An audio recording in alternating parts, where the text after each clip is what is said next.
voces de la poesía argentina actual más reconocidas a nivel internacional. Mercedes Rospé nació en Buenos Aires en 1954.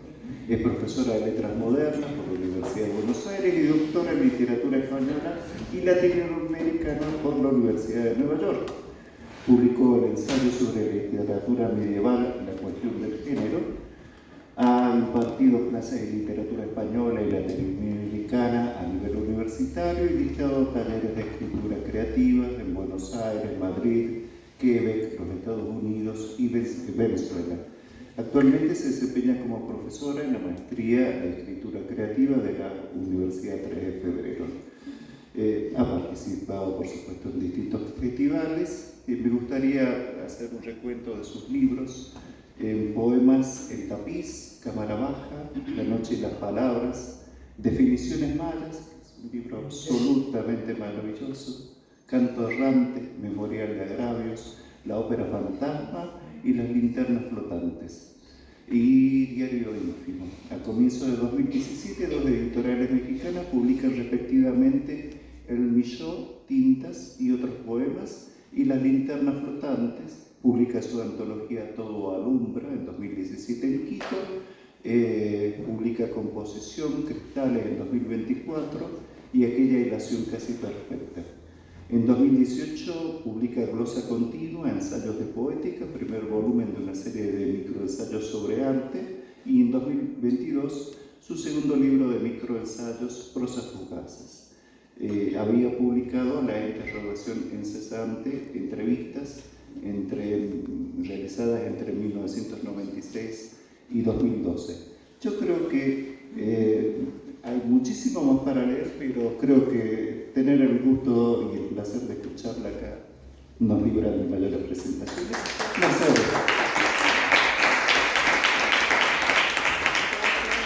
Bueno, gracias a todos los que están acá y también a todas las instituciones también que ayudaron para hacer posible esta maravilla. Muchas gracias por la invitación. Bueno, voy a leer esta charla que trata sobre el doble don, la poesía en mi caso y en otros que voy a seguir aquí, la poesía y las artes visuales. No está prendido, pero va fluctuando. No, que cambiar el No está sonando. Está sonando. Le voy a poner. Así no dejan el mismo pie, pero. Ahora.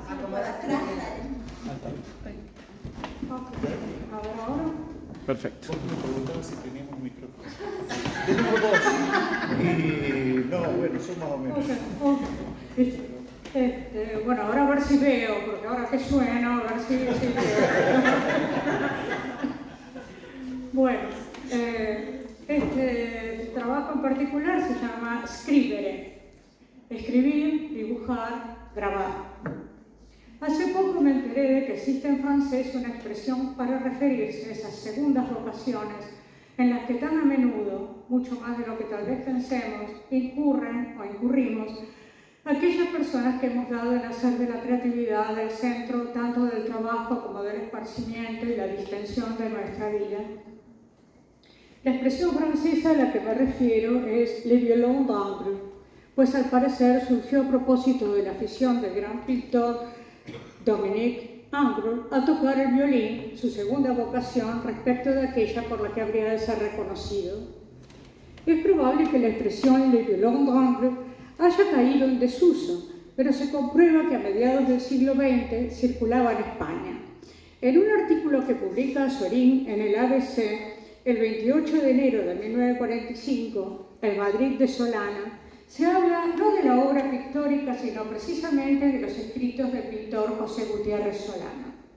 12 años más tarde, el 26 de mayo de 1957, Camilo José Cela hace de esta, la obra literaria de Solana, el tema central de su discurso de ingreso a la Real Academia.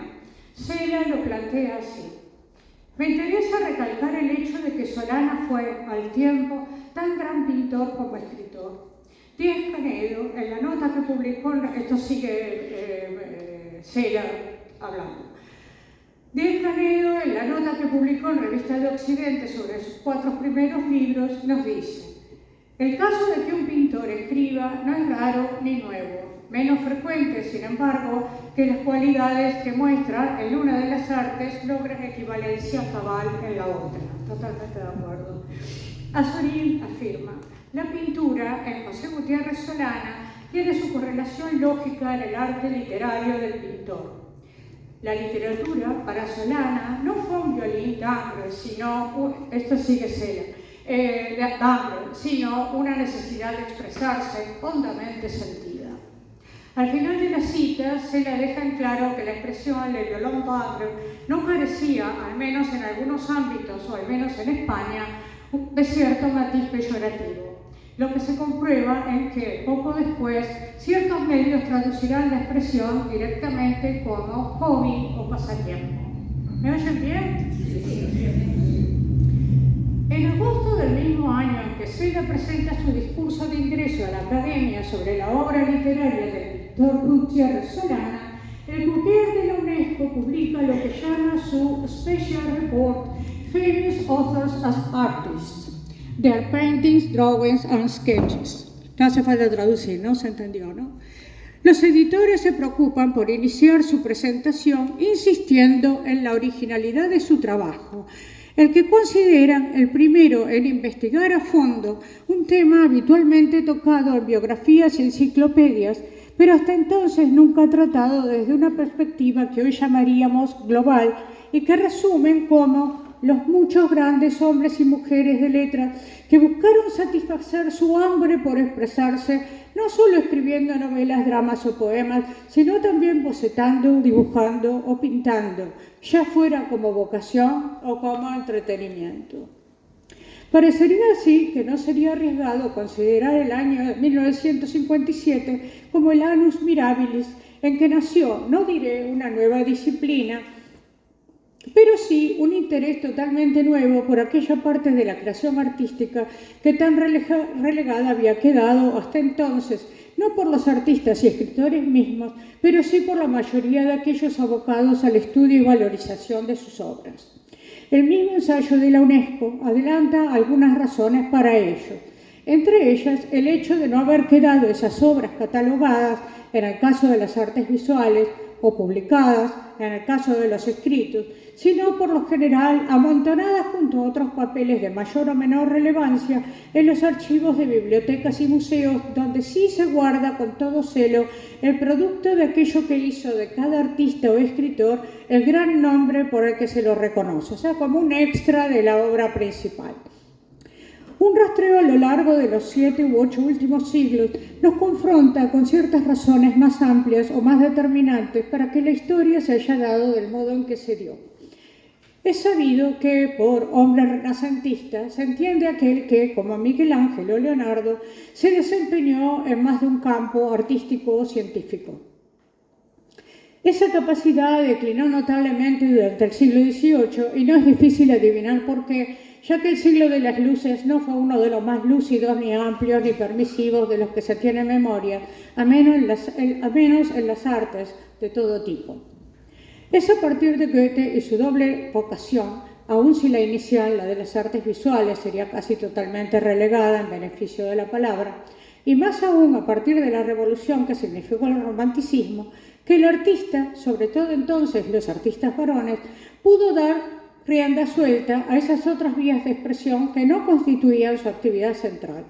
Pronto abordaremos una lista tentativa y nunca completa, por supuesto, de aquellas figuras que encontraron cobijo en más de una de las ramas del arte desde entonces hasta nuestros días. Antes quisiera delimitar un poco más precisamente el campo al que me estoy refiriendo. Así como Azorín se refieren a Solana rescatando la obra escrita de un reconocido pintor, otras publicaciones como el monográfico del Correo de la UNESCO y libros como W. Gifted, Authors as Artists o The Writer's Brush, eso se tradujo como también escriben y también pintan, creo que se tradujo The Writer's Brush, que es precioso libro, del 2007.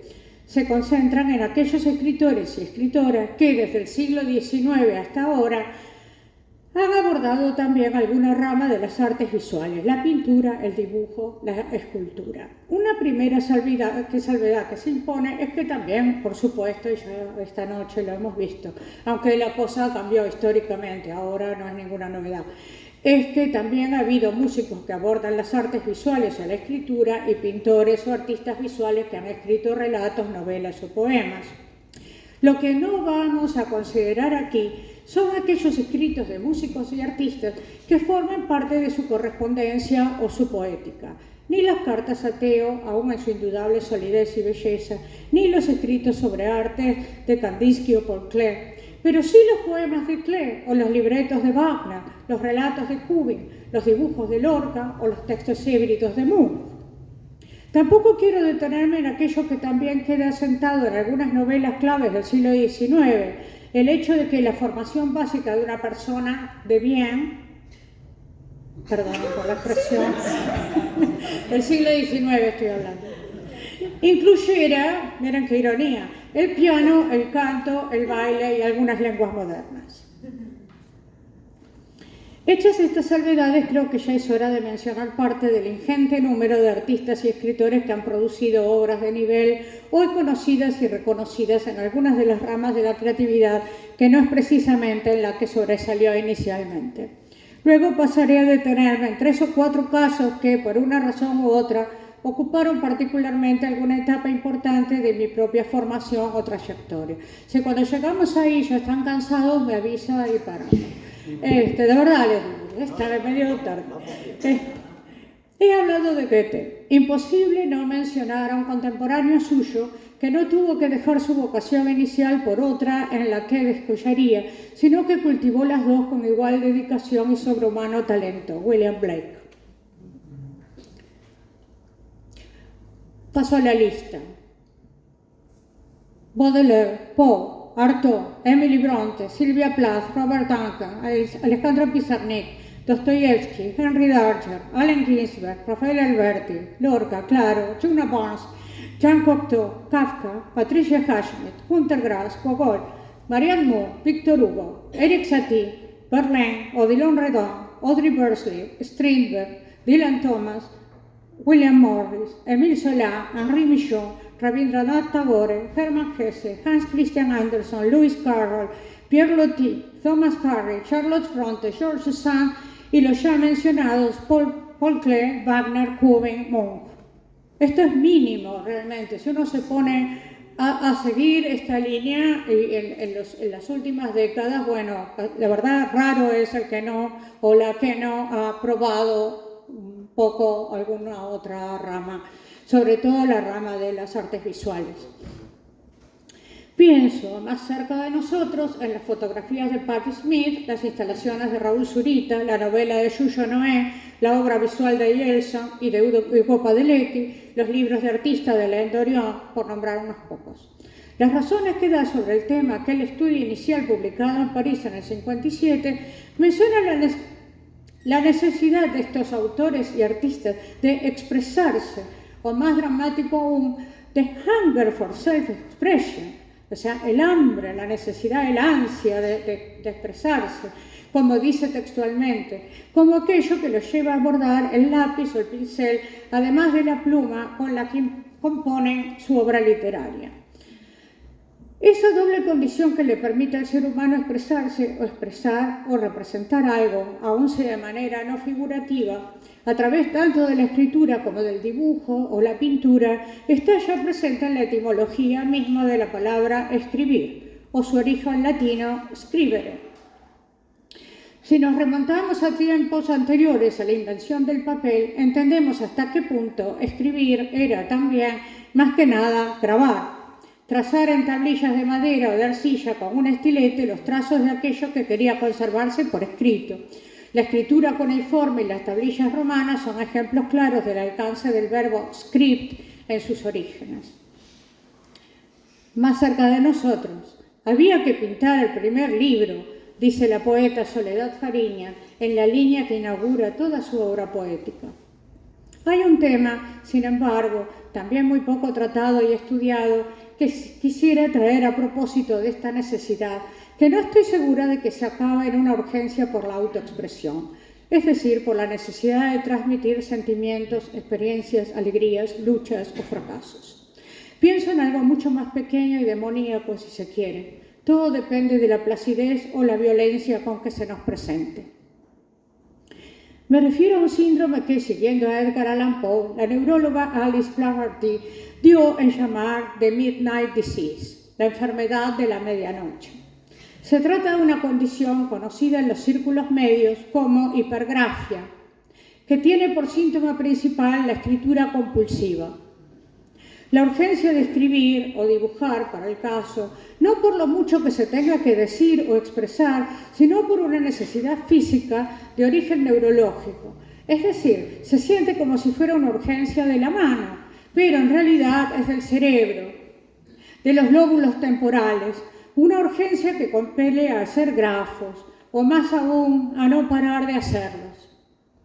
Por eso no es de extrañar que tantos escritores y artistas especialmente prolíficos continúen, por así decir, sobre el lienzo o el papel aquel movimiento iniciado en el cuaderno. Escribir y dibujar resulta de un impulso semejante que no solo tiene su raíz en algo que podría considerarse alguna forma de trastorno, sino en la historia misma de la escritura, en tanto creación de los distintos códigos y alfabetos, así como el desarrollo de la caligrafía como arte. Esta compulsión por continuar lo material de la escritura, lo físico, lo corporal, esa pasión o ansiedad por configurar una y otra vez el trazo, ha tenido también sus momentos claves en la historia tanto de Oriente como de Occidente. De Oriente, bien sabemos la importancia que ha tenido la caligrafía desde al menos el siglo VII de nuestra era. Desde entonces, el arte de China y más tarde de Japón unieron tres ramas de las artes en una misma obra, de manera que lo que Japón llamó las tres perfecciones, la pintura de paisaje, el poema y la caligrafía, se hicieron inseparables, en la misma seda, en la misma tela. Un punto interesante, sin embargo, es comprobar que cuando se le pregunta, esto es muy piola, cuando se le pregunta a algún especialista o se trata de rastrear en los libros qué poemas transcriben esas caligrafías, qué es en definitiva lo que dicen esos bellísimos trazos que realzan los hanging scrolls, o sea, los lienzos, las telas colgantes, y los biombos de los mejores museos del mundo, rara vez se da con alguien que logre descifrarlos. Algunos libros incluso van tan lejos que llegan a apuntar como pie de foto, me consta, yo lo tengo, como pie de foto en cuerpo 2, al final del libro, ¿no? Que los poemas que escribieron como pie de foto de las imágenes no tienen relación alguna con lo escrito en la seda pintada que acompaña, pero lo pone, por supuesto, 400 páginas después en cuerpo 2. Lo confirmé igual porque quería yo también hacer una prueba de escritura vertical y confirmé con una amiga especializada, Palia Sato, especializada en traducción de japonés de la Edad Media nuestra, que esas caligrafías no se leen, ¿no? O por lo menos no se leen con lo que se supone que dicen. Como lo que se supone que dicen. Lo que nos lleva a pensar que tal vez llevado a cierto extremo, muchas de esas caligrafías no hayan hecho, sino adelantar, si quiere indirectamente, en varios siglos, algo que en las últimas décadas y también probablemente desde los años 60, se ha convertido en un nuevo subgénero o subcategoría artística, la escritura asémica. En efecto, se tiene constancia de algunos de los primeros ejemplos más o menos extensos de escritura asémica en las obras de los artistas argentinos Mirta de Armisace y León Ferrari, así como en las obras de la brasileña Mira Schender. Es también a mediados de los 70 que Max Ernst empieza las obras de escritura asémica que constituyeron hace apenas 4 años la muestra que se realizó en el MoMA, Max Ernst Beyond Painting. Unos meses antes, el Drawing Center de Nueva York había presentado la muestra del poeta y compositor Jackson Maclaw, Lines, Letters, Words, el mismo título que lleva el catálogo publicado a propósito de la misma, líneas, letras, palabras. Hay quienes hacen remontar la tradición de la escritura asémica a algunos de los trazos incorporados por Pollock y Klein, yo no creo esto, en sus obras de expresionismo abstracto. Hay una obra especial de Dalí de 1965, Homenaje a Meissonier, que podría citarse también por su relación con el gesto y el trazo caligráfico. No me convence, pero lo cito. Tal vez la irrupción más radical de escritura asémica en años recientes confirme aquello que decía anteriormente con respecto a la caligrafía china y japonesa como un arte gestual bastante menos decodificable de lo que como occidentales siempre creímos. Esto continúa con algunas otras muestras. Voy a saltear.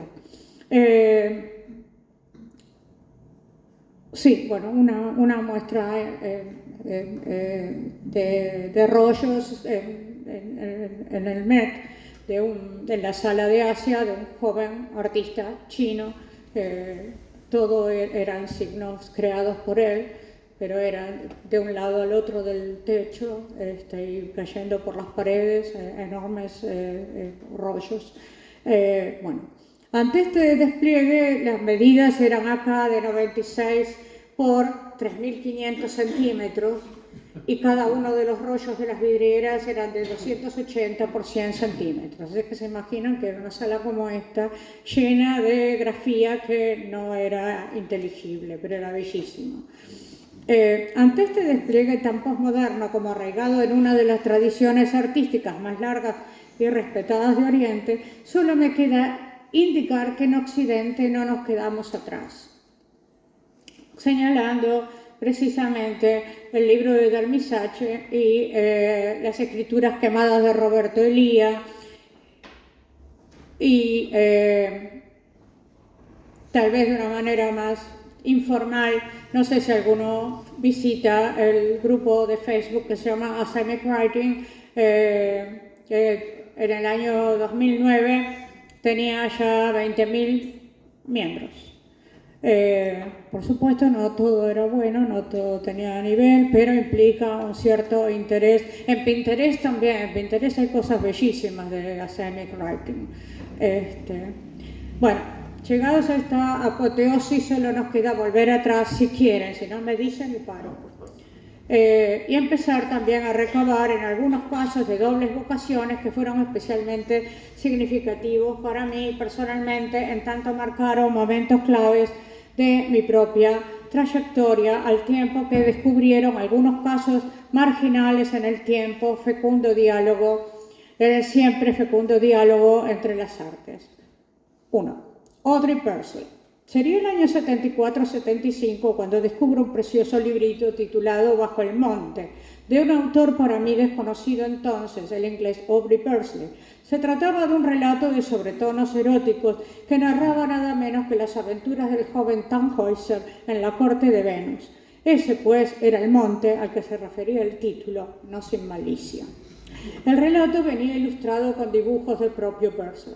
No sé cómo, en el convulsionado Buenos Aires de entonces, lo que siguió de inmediato fue descubrir en la vidriera de la Librería Norte los 3 tomos de dibujos de Purcell, publicados por Dover, y por supuesto comprarlos. Fue el primer gasto grande que hice con mis propios ingresos. Purcell vino para mí entonces mucho antes que los prerrafaelistas y que Alma Tadema, o será que llegué a ellos por él. Pero de lo que no cabe duda es que mi segundo libro, El tapiz, un apócrifo atribuido al pintor argelino Ferdinand Ociel, muy probablemente nunca hubiera visto la luz a no ser por aquel modelo, ese joven decadente que moriría en París de tuberculosis y que ilustrara en su estilo inconfundible no solo su propio relato de los amores de Venus y Tannhäuser, sino también algunas de las obras cumbres de distintas épocas: la Salomé de Oscar Wilde, El rizo robado de Pope, La muerte de Arturo de Malory, la Lisístrata de Aristófanes. Fue editor de arte de la revista The Yellow Book y publicó su Bajo el monte, así como otros relatos y poemas en The Savoy. 2. Henri Michaud. Ya mediando la carrera de letras, 1 o 2 años después del descubrimiento de Purcell, caería en mis manos Conocimientos por los abismos. El libro en el que Henri Michaud expone sus experiencias con mescalina bajo control médico. Aun si la curiosidad y el respeto por la producción artística bajo estados alterados de conciencia siempre me seguirían interesando, pronto daría con su poesía en prosa y sin duda con aquello que fue desde el primer momento y sigue siendo más relevante para mí, sus tintas, su obra visual. Creo que Millot es el ejemplo más claro, en mi opinión, al menos, de aquello que podría dar en llamar la revolución del outsider. Outsiders es como Susan Sontag y Siri Haswell se consideran a sí mismas con respecto a los dos campos que ambas dominan como pocos. La fotografía una y la neurociencia otra. Pero en los que no son practitioners, es decir, no tienen una práctica ni un diploma que las autorice.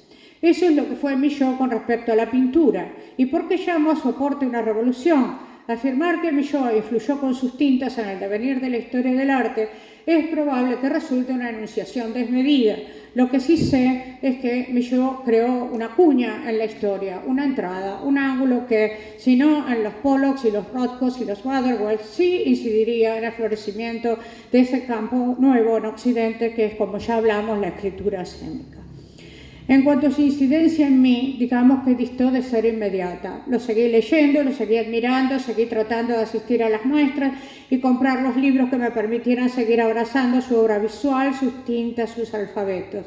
Pero no es normal que para que se dé una influencia, una voz determinante pero legítimamente apropiada en la obra de alguien, ha de darse en una buena proporción aunada con otra u otras cosas, tamizada por otras influencias, otros aportes paralelos, afines, congruentes. Esa otra corriente de renovación no se daría en mi caso hasta mediados de los 90, cuando empecé a familiarizarme con la poesía y los rituales de las naciones indígenas norteamericanas. Allí las tintas de Millot fueron a confluir con los pictogramas chipeguas, donde el dibujo funciona como ideograma o pictograma que codifica un texto pintado en hojas de abedul. Mi serie de poemas, dibujos o pictogramas, que se tituló en una primera edición que salió en México, el Millot, se tituló, la próxima edición le hará mayor honor, ya le hizo mayor honor al componente nativoamericano que está en su origen. Primero lo llamé el Millot y luego me di cuenta de que sí, el Millot está ahí, pero mucho más porque al ser pictograma está el texto también. Entonces, eso no es Millot, eso son los chipeguas. Entonces lo reivindiqué, me disculpé de alguna manera poniendo ese origen y por lo general algo que no siempre se entiende, pero un epígrafe que es una canción chipegua. Ok, ya termino. ¿Están cansados? No, demasiada información, yo quiero ver todo. Es que o sea, el tema me gusta mucho. Odilon Redon. ¿Sabían ustedes que Odilon Redon escribió relatos y poemas? ¿Sabían que sus relatos se publicaron antes en español en Argentina, traducción mía, que en francés en Francia? En algún momento de los 90 recuerdo haberle propuesto a quien entonces era mi editor en Buenos Aires la traducción del diario de Odilon Redon, comúnmente titulado A su amén. Mientras trabajaba en esa traducción, busqué no sé qué dato en internet y apareció que en una colección de ediciones académicas de Gran Bretaña acababa de publicarse la primera edición en francés anotada de una selección de relatos de Odilon Redon. Encargo el libro, lo leo, hablo con el editor de Buenos Aires y quedamos en que mucho mejor que el diario nos lancemos a publicar esos textos. 9 relatos, uno al borde del poema, 1 o 2 lindados con la crónica de guerra en la que Redon participó en 1881, el resto eran textos de la más pura ficción de la época.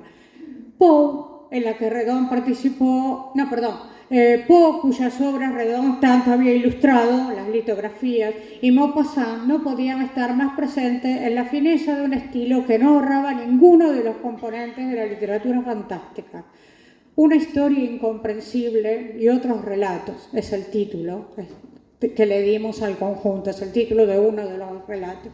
La traducción salió en Buenos Aires en el 2010, en España y México en el 2016. Por esos mismos meses apareció la publicación en París bajo el título Il rêve, el sueña, que es otro texto, es el que tiene más versiones y el más poético, pero también el que está menos terminado. Él sueña y otros cuentos. Listo, uno más. Víctor Hugo. Ya termino.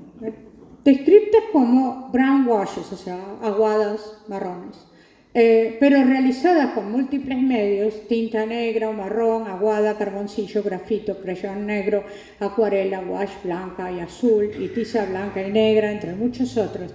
Las tintas de Víctor Hugo componen la obra visual que el escritor fue creando a lo largo de su vida y a la que se abocó especialmente durante sus años de exilio, al tiempo que compartía con su hijo Charles el interés por el entonces incipiente arte de la fotografía. La primera vez que entré en contacto con ese magnífico acervo, las tintas de Víctor Hugo, fue durante el mes que pasé en el castillo Civitella Chanieri, en Umbria, gracias a una beca de residencia, en el verano del 2012. Aún favorecidos por ese reconocimiento, pocos becarios tendrían la dicha que se les asignara, como a mí, il cortile, dormitorio y estudio, con sus altas puertas de oscura madera, abriéndose sin mediación alguna la biblioteca del castillo. Así fue que pasé mis noches ese mes inolvidable recorriendo en silencio todo aquello a lo que esa extremadamente íntima biblioteca me permitía acceder. Allí leí sobre el probable mal de Asperger que habría signado la vida de Henry Darger, otro bilingüe. Allí investigué los principios del arte de dibujo durante el siglo XIX. Allí tuve entre mis manos por primera vez Stones and Stains, The Drawings of Victor Hugo. Está en internet si lo quieren bajar. El mismo libro que el año pasado, en pleno confinamiento, logré que llegara a mi estudio como si cuanto más se cerrara el mundo en que vivimos, más se abrieran otros, deslumbrándonos aún con sus penumbras. Porque ese es el caso de las tintas de Hugo: abstracciones, manchas, trazos. Un escritor que, como ignorado artista visual, solo dos poetas, Théophile Gautier y Baudelaire, lo apoyaron, y hasta muy entrada la década de 1850, solo por sus dibujos más académicos, que iba por la calle y reproducía arquitectura, ¿no? Lindas, pero no, a mí no me interesa mucho eso. Artista que adelantaría 100 años el arte que hoy conocemos como abstracto, curioso paralelo de Turner, en tanto que visionario y cultor de los secretos del mar, curioso precursor con su Castillo del Ángel de los paneles de Odilon Redon, el muralista exquisito de mariposas, monstruos, peces, flores del Castillo del Barón de Domcy y la biblioteca de Fonfroy, que era Redon, ¿no? Pero se anticipa en las tintas, en algunas de las tintas de Víctor Hugo. De ahí pues surgió mi tercer libro de fotos, homenaje a BH. Le puse BH por la película, la historia de Isabel H, ¿cómo era?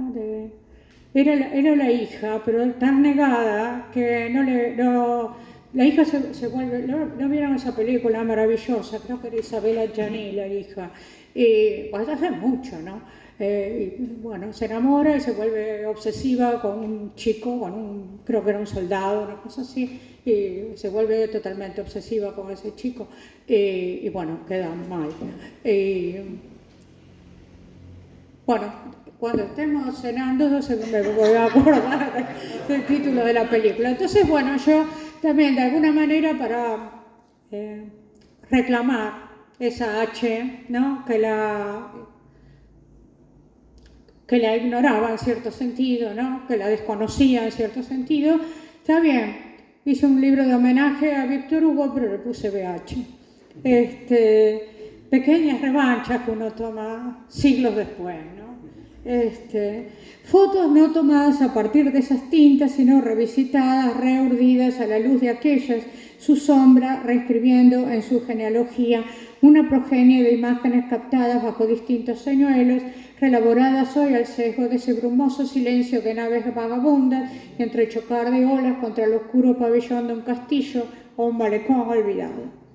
Es esa mirada la que rescato y reclamo en este libro de fotos, la incandescencia de algunos de sus cielos, sus lunas con rebabas, los difusos contornos de una torre o una barca bajo un pesado manto de sombra.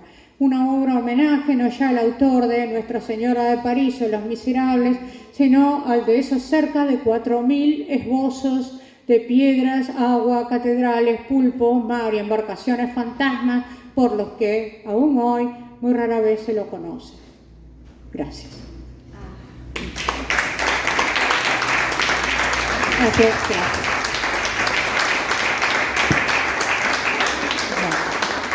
Disculpen si me extendí.